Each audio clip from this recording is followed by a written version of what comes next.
4 days of voting in European Union parliamentary elections across the 27 member states kicked off. An estimated 360 million eligible voters are called to elect the 720 members of the European Parliament for the next 5 years. New Time reporter Balzhan Samigulina is now in Brussels, capital of the European Union. Balzhan, good evening. What do you have so far to report on? Good evening, Ainur. Yes, the European Parliament elections is right here. One of the world's largest democratic exercises is on the way. The importance of them stands for multiple reasons. The outcome of the vote is expected to influence who will be in charge of the European institutions in Brussels, including the Commission and the Council, determine the political course of the European Union over the next 5 years. The elections will also take the political temperature across EU countries and reflect the public stance on crucial issues such as climate change and the future of the European Green Deal, migration and the EU's role on the global stage.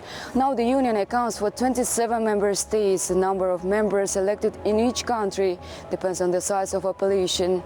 The unique feature of the EU is that although the member states all remain sovereign and independent states, they pool together some of their sovereignty, all in areas where this has an added value.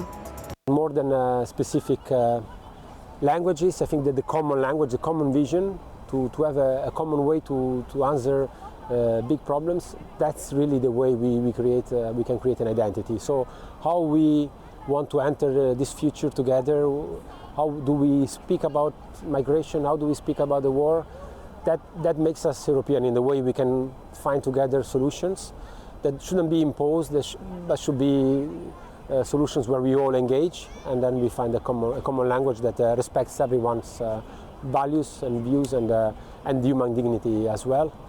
These are all parts of it. The European Parliament elections held over multiple days because despite being elections to an EU institution, they are still arranged and managed at national ballots by each of the EU's 27 member states. The Netherlands is the only one EU member state to start its single-day vote earlier. The voting officially kicked off first in the Netherlands this Thursday. Voter turnover has increased by 5% from 2019 to 2024, with 47% of Dutch people going to the polls.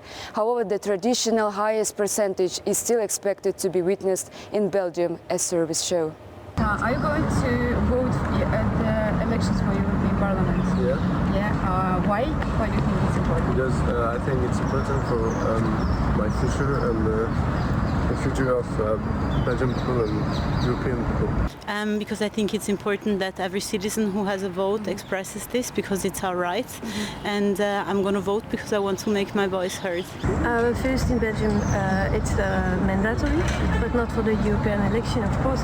Why is it important? Because it's future. Somer de Versterby, Managing Director at European Neighbourhood Council, predicts a rightward shift in many EU countries, with far-right parties across the continent on course for historic gains. The European Parliament, as he notes, will swing to the centre-right, and some parts of the far-right will moderate themselves and join the centre.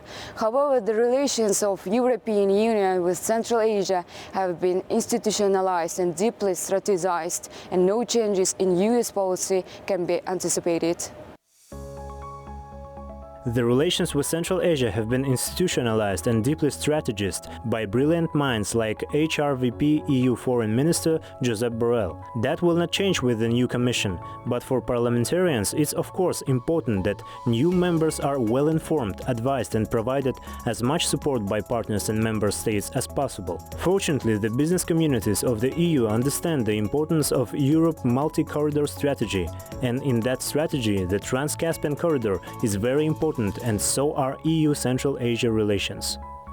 The vote comes at a pivotal moment for the EU, which will depend on the whole world either. Experts expect that the nature of politics at a European level can call for a lot of changes over the course of a 5-year period.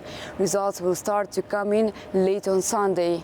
That's it for the second day of European Parliament elections. Ainur, giving back floor to you. Thanks a lot. That was our reporter Balzhan Samigulina from Brussels, Belgium. And let's move on.